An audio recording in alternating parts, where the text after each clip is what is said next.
Sabay-sabay natin alamin ang mga kaganapan na nangyayari sa ating bansa.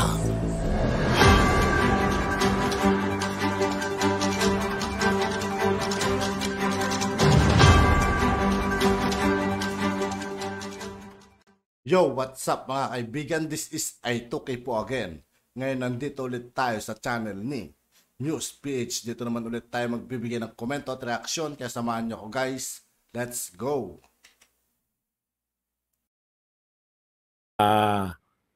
Ang Senado po ni Senate President Mig Zubiri, bakit po pumapayag na, tila yata pumapayag na gamitin, no, para isalba ang reputasyon ng House of Representatives at saka nitong Chacha. Mga pahayag po ngayon si Senator Zubiri na feeling niya sikat na sikat po siya, no?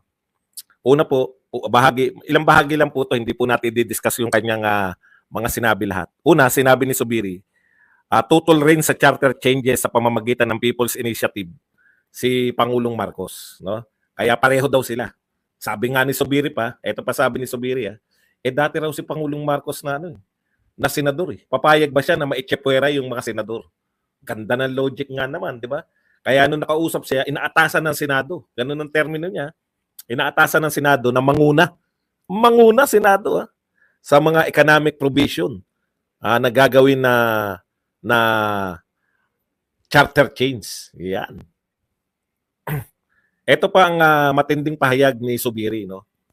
Ibinulgar ni Senate President Juan Miguel Zubiri na atat ng umatake sa Kongreso ang mga kasamahan niyang senador dahil sa isinusulong na People's Initiative. Pero pinili niyang kumalma at humanap ng win-win solution. Ibig sabihin niya ng win-win solution ay eto nga po, no? Magtsatsa pa rin pero this time through Constituent Assembly na. So ibig sabihin hindi na po yung kagustuhan ng mga congressman na maiitsepwera yung mga senador. Magandang development po yan. Kung magkakaroon po ng tsatsa, magkukonvene po yung mga congressman as Constituent Assembly na separate, parang gumagawa lang po sila ng batas pareho. Magkaiba po. Tapos pag magkaiba po yung mga provisions na magkakaroon din yan ng bicameral, doon na maghihilutan.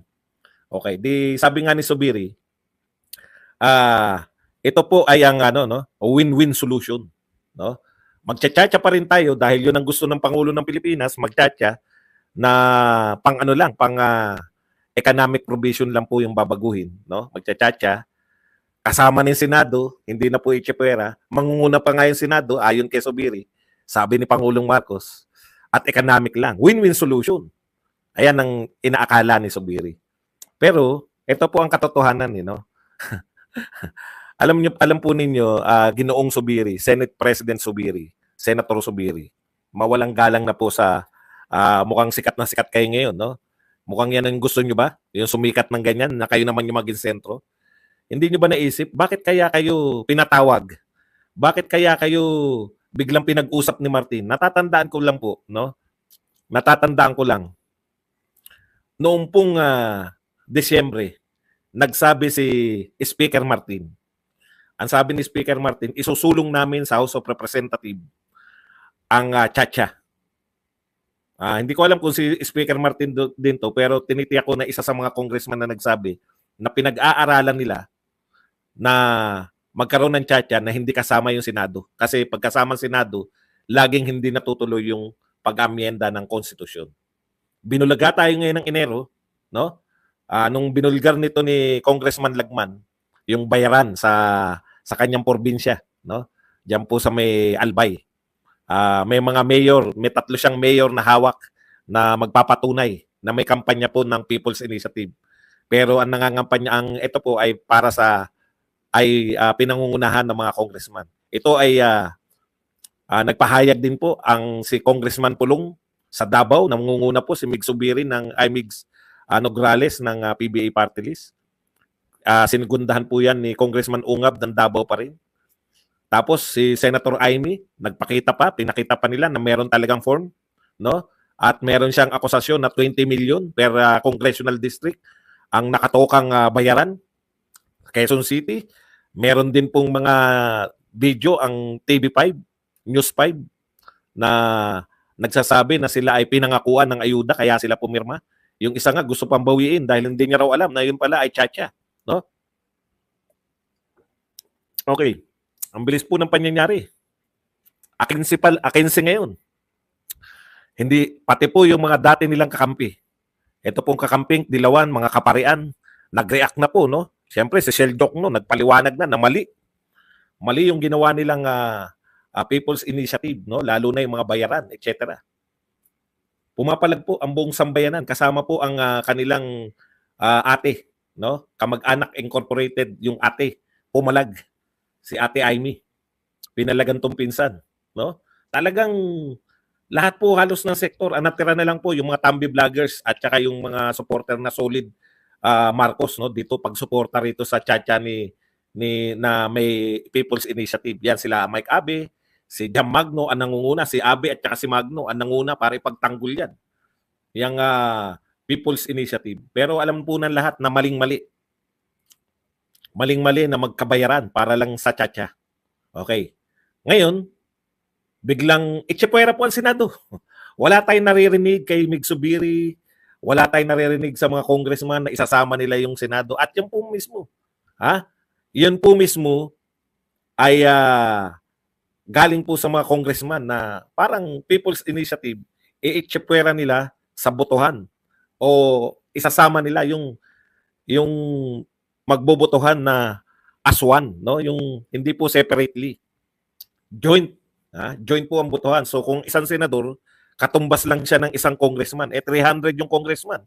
Yung mga senador, 24 lang. Kahit na anong isipin ko, mawawala po ng kapangyarihan yung senador. Sabi ko nga, yung simpleng batas na pagpapalit ng pangalan ng isang kalye, hindi gano'ng maapektuhan ng lahat kasi kalye lang yun. Yun lang maapektuhan.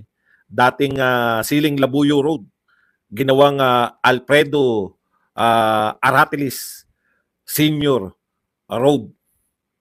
Kinakailangan pa pong separate, bumuboto yung Kongreso at saka mga senador.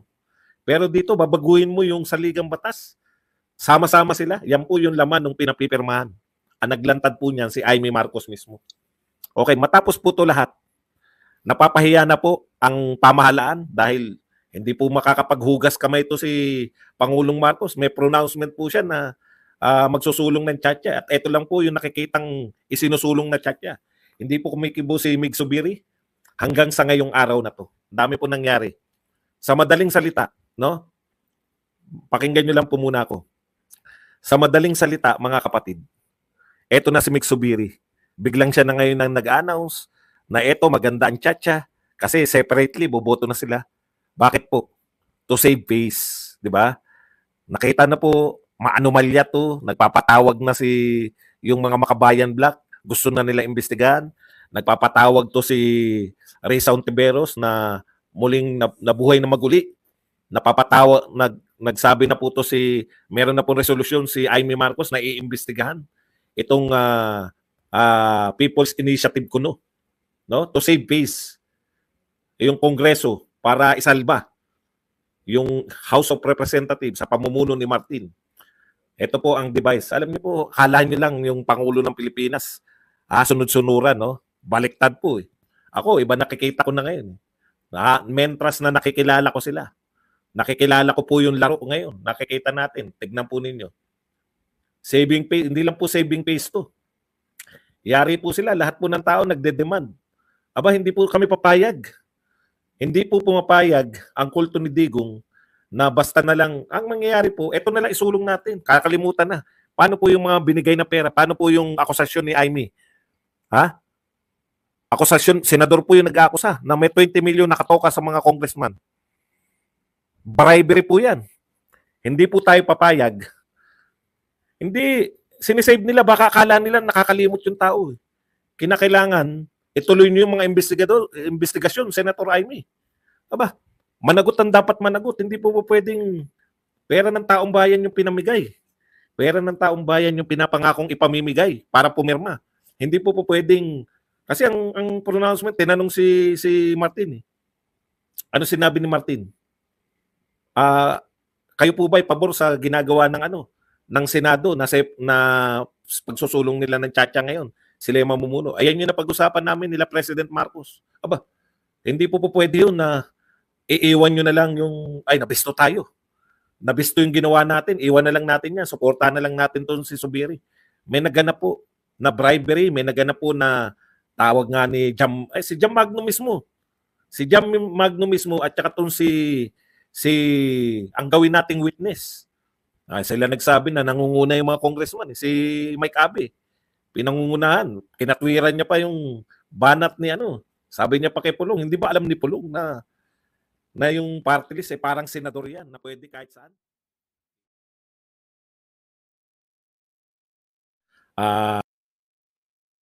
At yun nga po mga kaibigan, dito po nagtatapos ang ating reaction video. Muli ako po si I2K ng Sundalo ng Dunggalo. Maraming salamat sa patuloy na pagsuporta. Yeah, peace out.